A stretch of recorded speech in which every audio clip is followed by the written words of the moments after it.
The next topic that we have is dimension table. What is a dimension table? Dimension tables are used to describe the dimensions. So how would you describe a dimension, or how would you describe an entity?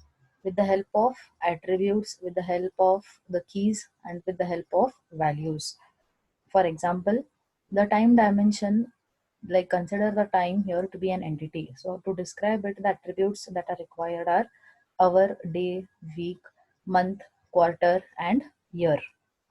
So we have certain characteristics of dimension. They are verbose, descriptive, complete, discrete values, and quality assured. So what does verbose mean? Consider verbose to be like labels. So whenever you look at a label, it should be consisting of full words, and also it should give you the proper meaning. The next one is descriptive. So whatever names you make use to describe your dimension, it should be serving that purpose. It should convey proper messages just by looking at the names. And you should try to make use of simple words and fewer words. The next one characteristic we have is complete. So dimension attributes should not contain any missing values here. The next characteristic is discrete values.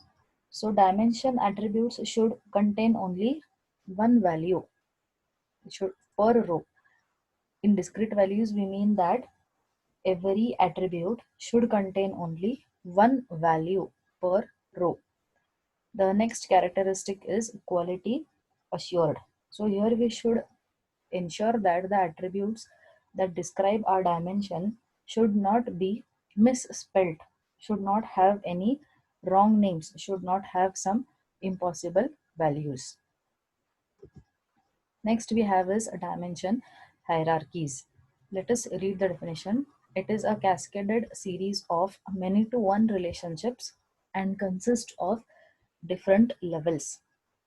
It means that what we are able to break this dimension from either general level to the granular level, like from the higher level to the atomic level, or vice versa. So that is why they say that it is a cascaded series of many to one relationships.